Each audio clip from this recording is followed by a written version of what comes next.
Huge tsunami has struck Japan after an 8.9 magnitude earthquake in the northern part of the country. So far, 60 people have been killed by the tsunami waves triggered by the worst ever quake that has hit Japan. Nuclear emergency has been imposed in Japan and all the nuke plants have been shut down. Thousands of residents have been ordered to evacuate areas near the nuclear power plants. And Rishabh Gulati joins us with more details.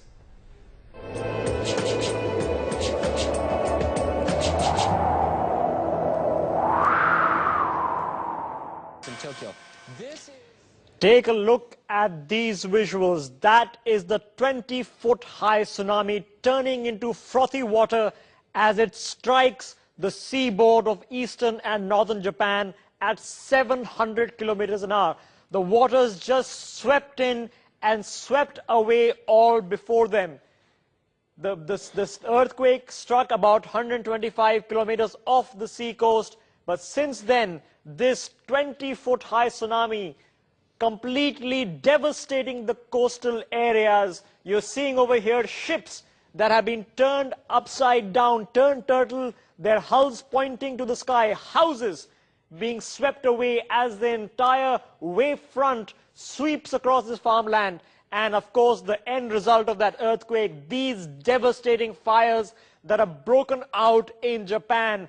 These visuals here of an oil refinery with 100-foot high flames, the sky itself turning yellow and turning white in the hot flames that have caught fire, these oil pipes that have caught fire after the earthquake and the tsunami devastated the coastal areas. The infrastructure of Japan taking a beating, its oil infrastructure, its oil refineries, its docks, its ports, whatever was there on the Pacific seaboard, now in a state of devastation. The fire department as yet unable to put out these fires. Visuals here again of this tsunami wave striking the coast. The epicenter was Sendai. This is on the eastern coast of Japan. The tsunami wave moving in after the earthquake struck. Within minutes, the wave almost 20 feet high, slamming into the coast, even as the rest of Japan began to burn. Visuals here of Ichihara. An oil refinery here caught ablaze, 150-foot high flames, even as the fire department struggled. And this was the end result. These are port areas on the eastern seaboard, the Pacific seaboard of Japan. As you see the calm before the storm, as the tsunami wave moves in, see these dramatic visuals. That is water covered in debris, even as fires break out and the water sweeps in. Houses, entire buildings swept away, the water slamming into the coast at 700 kilometers an hour. Imagine the momentum of such a massive seaboard. And you're seeing here visuals of it sweeping across, taking cars in its stride as it sweeps across farmland and across open roads, people trying to escape.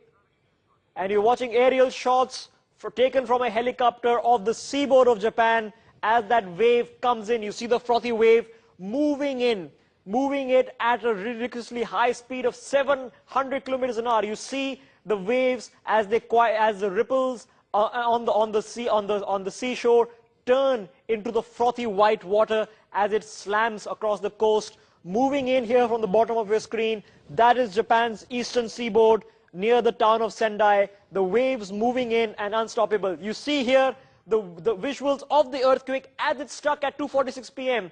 These in Sendai. Then again, this is the parliament. This is one of the major news studios, in Japan, where at 2:46 p.m.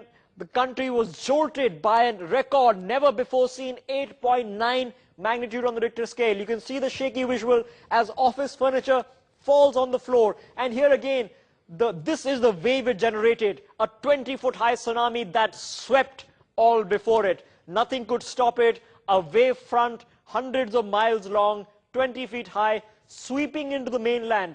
And you see the aftermath in major cities. Again, the shaking visuals on top of a building in Eastern District. Again, you see the news quarters inside office buildings in Tokyo and Eastern Japan being shaken by this earthquake.